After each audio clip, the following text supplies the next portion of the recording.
बिस्मिल्लाहिर्रहमानिर्रहीम। क्या औरतें नमाज जनाजा के लिए जा सकती हैं और मैयत के साथ जा सकती हैं या नहीं?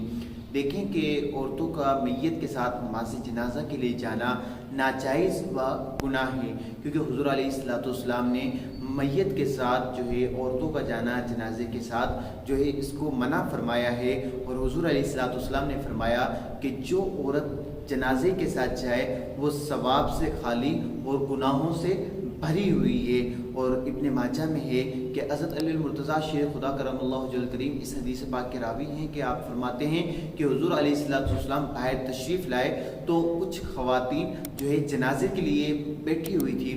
तो हुज़ूर अलैहिस्सलाम ने फरमाया कि तुम क्यों बैठी हुई हो? तो उन्होंने अर्ज़ की कि या रसूलल्लाह सल्लल्लाहु अलैहि वसल्लम हम जनाजे के लिए हाजिर हुई हैं कि नमाज जनाजा अदा करें। तो हुज़ूर अलैहिस्सलाम ने फरमाया क्या तुम इससे मैयत को गुस्ल दोगी? तो उन्होंने अर्ज़ की या रसूलल्लाह सल्लल्लाहु अलैहि वसल्लम नहीं। हुज़ूर ने फरमाया क्या तुम मैयत को कंधा दोगी? तो उन्होंने अर्ज़ की कि या रसूलल्लाह सल्लल्लाहु अलैहि वसल्लम नहीं। हुज़ूर अलैहिस्सलाम ने फरमाया क्या तुम इस मैयत को कब्र में उतारोगी?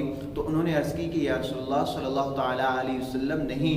तो हुज़ूर ने फरमाया तुम गुनाहों से भरी हुई और सवाब से खाली होकर लौट जाओ, यानी तुम्हारे लिए इसमें गुनाह है, सवाब नहीं है।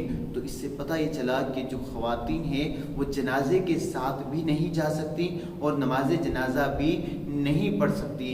अल्लाह तबारक व तआला मुझे और आपको दीन मतीन पर चलने की तौफीक अता फरमाए। आमीन बिजाहि नबी आमीन।